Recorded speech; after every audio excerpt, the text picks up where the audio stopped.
여러분, 우리가 현실에 대한 역사를 바라볼 때 사실적인 관점으로 보는 것도 중요하지만, 오늘 이사야는 영적인 안목을 가지고 그 시대를 진단했다는 것입니다. 그리고 그 진단이 다르게 봤다는 것입니다.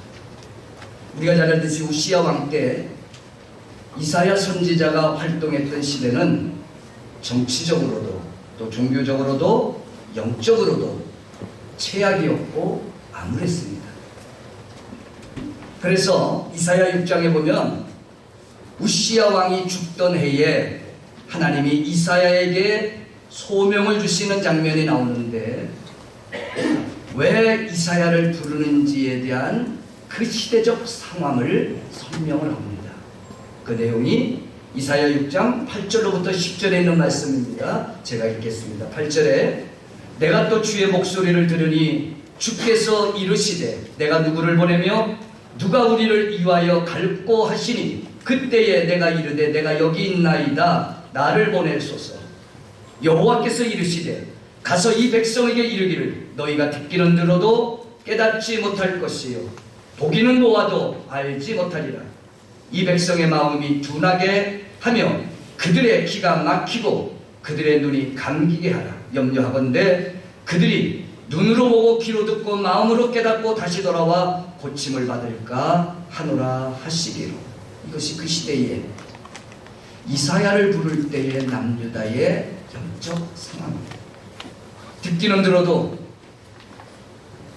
깨달음이 없는 시대, 보기는 보는데 보지 못하는 영적인 장님인 시대, 마음은 둔하고 귀는 막혀있고 눈은 감겨있는, 이게 영적 암흑기 아닙니까? 정치적으로는 이사야 선지자가 활동했던 시대는 주변 강대국들이 줄비했습니다. 그 가운데 남유다는 샌드위치처럼 끼어서 늘 강대국의 눈치만 보는, 마치 우리나라와 같았어요. 남쪽으로는 애굽이라는 나라가 있고 북쪽으로는 아수르라는 거대한 나라, 주변으로는 호시탐탐 괴롭히는 아랍 나라가 있습니다. 손바닥만한 나라에서 남과 북이 갈라져서 같은 민족끼리 늘 전쟁을 하고 어르렁거립니다. 남북이 대치하고 있는 우리나라와 같습니다. 특히 종교적으로는 북쪽 이스라엘은 아합과 이세벨이 통치했을 때에 바알과 아세라 목상을 섬기는 우상의 나라가 되었어. 그래서 하나님이 징계함으로 인해서 3년 6개월 동안 비가 오지 않았던 것을 우리는 너무나 잘 압니다. 그러나 엘리야의 기도를 통해서 비를 내리게 함으로 바알보다도 우상보다도 아세라 목상보다도 하나님의 위대하심을 하나님이 증거에 나타내 보이셨습니다. 하나님을 잘 섬겨야 될 정통성 있는 남쪽 유다마저도 종교적으로 타락했습니다. 이런 신앙적인 타락과 또한 정치적인 외세에 대한 두려움과 전쟁을 수없이 치르면서 나라가 망할 수 없는 그런 처지에 지금 놓이게 됩니다. 이런 국제정세 속에서 나라가 외세에 의해서 풍전등화의 어려움을 겪고 있는 이유는 유다가 힘과 군사력이 없어서 약한 것이 아니라는 진단을 이사야가 지금 하고 있다는 것입니다. 힘에 의해서 국제정세가 움직이지 않는다는 거예요. 그 역사의 주권자가 하나님이신 것을 이사야는 보고 있는 거예요. 작은 나라지만 지난날 이스라엘이 강했던 것은 하나님이 함께할 때 강했어요. 미디안에 13만 5천 명의 군사들이 쳐들어왔었지만은 300명의 용사를 가지고도 하나님이 하시니까 되는 거예요. 유다의 아사왕 때도 구수의 100만의 군대가 쳐들어왔지만은 하나님 앞에 무릎을 꿇고 강한 자와 약한 자 사이에서 도와줄 리는 하나님밖에 없다고 하나님께 무릎을 꿇을 때에 이기게 하신 분이 하나님이셨어요. 이사야 선지자는 이런 연약한 유대의 문제를 외적인 것에서 찾지 말고 환경적인 것을 찾지 말고 육신적인 안목을 가지고 현실의 문제에 접근하지 말라는 것입니다. 영적인 안목을 가지고 국가의 문제를 지금 진단하고 있다는 것입니다. 대외적인 위협보다 더 심각한 위기는 남유다 안에 존재하는 하나님을 버리는 신앙의 배교와 이런 결과로 나타나는 형식적인 하나님 앞에서의 신앙생활, 그래서 신앙이 무너지는 이것이 더 큰 위기로 보는 거예요. 그래서 이사야는 먼저 현실에 대하여 영적 진단을 합니다. 어떤 영적 진단을 통해서 오늘의 문제를 보고 있는가 하면은 첫 번째로 하나님을 거역하며 사는 삶이 지금 남유다의 민족의 위기를 만들었다는 것입니다. 힘이 없어서가 아닙니다. 주변의 강대국이 강해서도 아닙니다. 이것이 현실을 보는 이사야의 역사 인식이라는 거예요. 이사야 1장 2절 4절에 보면 2절에 하늘이여 들으라 땅이여 귀를 기울이라 여호와께서 말씀하시기를 내가 자식을 양육하였거늘 그들이 나를 거역하였도다. 이게 문제입니다. 주변의 강대국에 의해서 휘둔을 받는 그 현실의 문제가 아니라 하나님 앞에서 이 민족이 잘못 서 있다는 그 삶의 내용이 문제인 거예요. 부모가 자식을 키우는 것처럼 양육해 주셨지만은 그들이 하나님을 버렸다는 것입니다. 부모를 버린 자식. 배은망덕한 말이에요. 그래서 하나님을 거역한 백성들을 향해서 어떻게 평가했어요? 짐승만도 못하다고 합니다. 오늘 3절이죠. 소는 그 임자를 알고 나귀는 그 주인의 구유를 알건만은 이스라엘은 알지 못하고 나의 백성은 깨닫지도 못하는도다 하셨도다. 소는 주인을 아는데 나귀는 주인의 구유를 알건만은 내 백성이 하나님을 인정하지 않는 거예요. 4절에도 보세요. 슬프다 범죄한 나라요 허물어진 백성이요 행악의 종자요 행위가 부패한 자식이로다. 그들이 여호와를 버리며 이스라엘의 거룩하신 이를 만홀히 여겨 멀리하고 물러가겠도다. 우리는 외적인 국제정세라고 하는 그 현실만을 보지 말고 왜 그런 역사가 남유다 하나님의 선택한 백성들에게 있어야 되는가를 이사야는 정확히 분석하고 있다는 것입니다. 하나님의 주권을 인정하지 않는 거예요.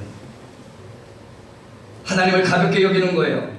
하나님은 그렇게 대우받을 분이 아닙니다. 하나님은 왕입니다. 하나님은 주인이십니다. 그분이 통치자이십니다. 언제까지 얼마나 매를 더 맞아야 돌아올 수 있느냐고 그렇게 이사야가 한탄하지 않습니까? 이사야 1장 5절 6절 말씀해 보세요. 5절에 너희가 어찌하여 매를 더 맞으려고 패역을 거듭하느냐. 온 머리는 병들었고 온 마음은 피곤하였으며 6절에 발바닥에서 머리까지 성한 곳이 없이 상한 것과 터진 것과 새로 맞은 흔적뿐이거늘 그것을 짜며 싸매며 기름으로 부드럽게 함을 받지 못하였도다. 이사야가 볼 때 영적으로 상처투성이에요. 성한 곳이 한 군데도 없어요. 치료를 받아야 되겠는데 치료해 보려고 상처에 고름을 짜고 기름을 바르고 부드럽게 하려고 했지만 고쳐지지 않더라는 거예요. 지금 이사야가 말하고자 하는 내용이 뭐냐면은 이렇게 하는 것이 문제의 해결을 위한 접근 방법이 아니라는 것입니다. 상처가 있음을 알고 머리부터 발끝까지 성한 것이 없음을 알면서도 치료를 받기는 받아야 되겠는데 하나님 앞에 나와서 치료받기를 거부하고 있다는 것입니다. 이사야가 예언했던 시대적 상황을 보면 늘 어려움이 있었습니다. 강대국인 아수르에서 늘 괴롭힘을 당하고 있을 때 이스라엘 백성들은 어땠어요? 이 현실을 도피하기 위해서 하나님께 도움을 구하지 아니하고 애굽으로 도움을 요청하잖아요.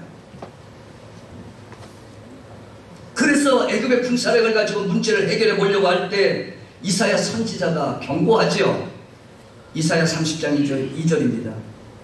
그들이 바로의 세력 안에서 스스로 강하려 하며 애굽의 그늘에 피하려 하여 애굽으로 내려갔으되 나의 입에 묻지 아니하였도다.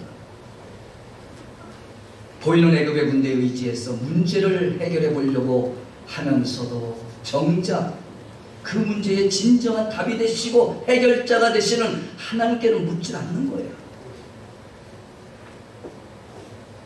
우리들도요. 우리는 너무나 때로는 내 의가 강할 때도 있어요. 강해요.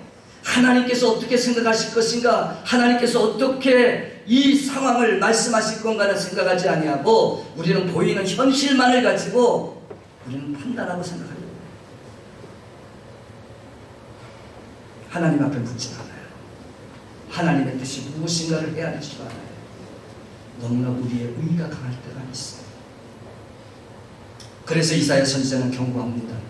이사야 31장 1절 3절에 보면 이렇게 말하고 있습니다. 1절에 도움을 구하려 애굽으로 내려가는 자들은 화 있을진저 그들은 말을 의지하며 병거의 만능과 마병의 힘이 강함을 의지하고 이스라엘의 거룩하신 이를 앙모하지 아니하며 여호와를 구하지도 아니했다 그랬어요. 3절에 애굽은 사람이요 신이 아니며 그들의 말들은 육체요 영이 아니라 여호와께서 그의 손을 펴시면 돕는 자도 넘어지며 도움을 받는 자도 엎드려져 다 함께 멸망할 것이다.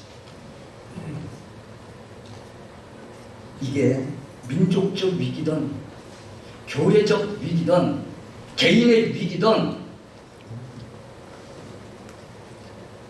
인간적인 방법으로 해결하려고 하는 것은 결코 해결 방법이 아니라는 것입니다. 하나님이 허락하지 않으면은 돕는 자도 넘어지고 도움을 받는 자도 엎드려지고 멸망하게 될 것이라고 말씀하는 것입니다. 애굽을 의지하지 말라는 것입니다. 하나님께 돌아와야만 민족의 문제가 해결될 수 있다는 얘기입니다.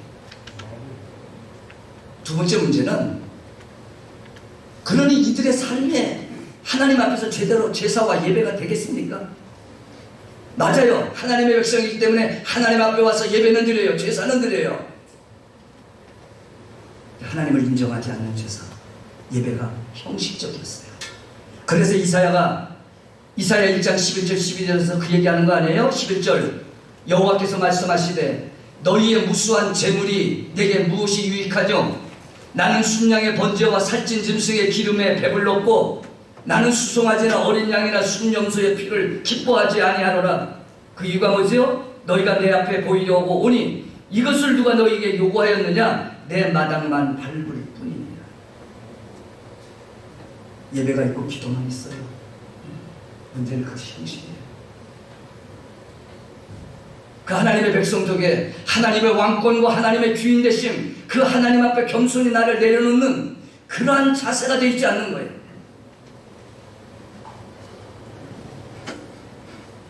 결국은 이스라엘 백성들에게서 예배가 무너져 있는 거예요.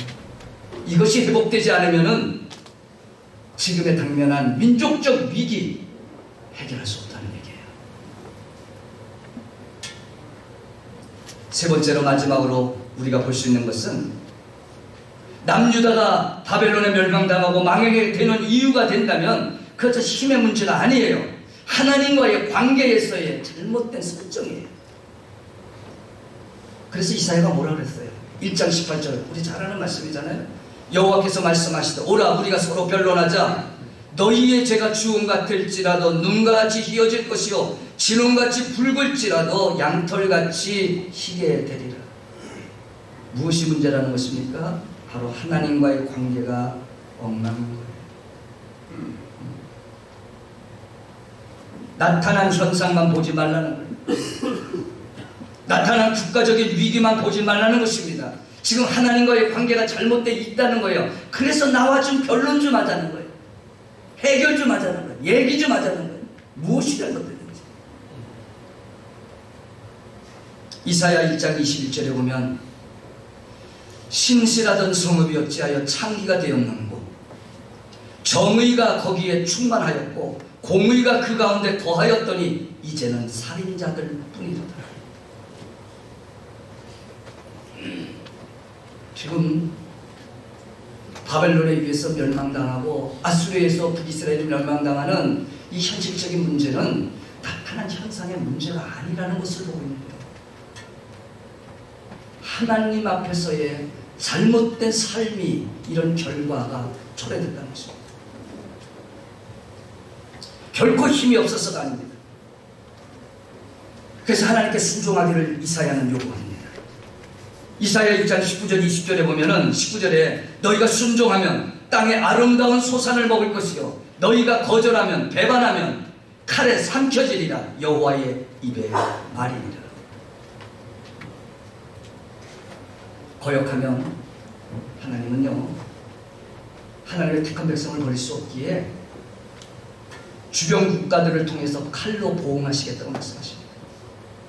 스스로 하나님께 와서 죄의 문제를 해결하지 않으면 대적자들을 통해서 하나님의 자녀들에게 있는 영적인 더러운 찌꺼기와 혼합물들을 하나님께서 다 제거해버리겠다는 거예요. 내가 버리지 않으면 주변 국가를 통해서 그 찌꺼기와 혼합물을 제거해버리겠다. 이사야 1장 24절 25절이에요. 24절에 그러므로 주 만군의 여호와 이스라엘의 전능자가 말씀하시되 슬프다. 내가 장차 내 대적에게 보응하여 내 마음을 편하게 하겠고 내 원수에게 보복하리라. 25절 내가 또 내 손을 네게 돌려 내 찌꺼기를 잿물로 씻듯이 녹여 청결하게 하며 내 혼잣물을 다 제거해 버립니다. 오늘 이스라엘 백성들은 남유다는 기로에 서 있습니다. 하나님과의 잘못된 관계를 해결하지 않으면은 주변 나라를 통해서 유다 민족을 망하게 해서라도 하나님 자녀들 속에 있는 영적인 더러운 찌꺼기를 잿물로 씻듯이 녹여서 청결하게 할 것이다. 내 속에 들어있는 혼합물들을 다 제거해 버릴 것이다. 여러분 이 후자는요 엄청난 고통이 따르는 거예요. 남유다가 멸망당할 때 그 성편들을 성경은 우리에게 낱낱이 설명하고 있습니다. 그래서 내게 오라는 것입니다. 우리가 한번 변론해 보자는 것입니다. 왜지요? 해결책이 있다는 것입니다. 이사야의 진단이 무엇입니까? 외적인 환경인 바벨론의 강한 것이 문제가 아닙니다. 약함을 해결하기 위해 힘있는 애굽을 의지하는 것이 해결 방법이 아닙니다. 하나님 앞에 무릎을 꿇어야 돼요. 하나님 앞에 물어야 돼요. 하나님은 오늘 살아계신 분이에요. 그분은 내 인생의 왕이십니다. 그분은 내 안에 계십니다. 그분은 내 인생의 통치자이십니다. 우린 입술로는 그렇게 말하면서 진정한 왕이신 그 하나님은 어디 있습니까? 예배가 무너졌습니다. 성전 마당만 밟고 가는 형식적인 예배를 드리고 있습니다. 예배는 드리면서 그 삶이 따라오지 않아요. 이사야 선지자의 영적인 안목으로 민족의 문제를 바라볼 줄 알고 교회의 문제를 바라볼 줄 알고 내 개인의 삶의 문제를 바라볼 줄 아는 그런 영적인 안목이 그 시대적 상황을 영적으로 인식할 줄 알았던 그 선지자의 그 성숙함이 또 영적인 해안이 우리에게도 있기를 주의 이름으로 축원을 드립니다. 기도합니다.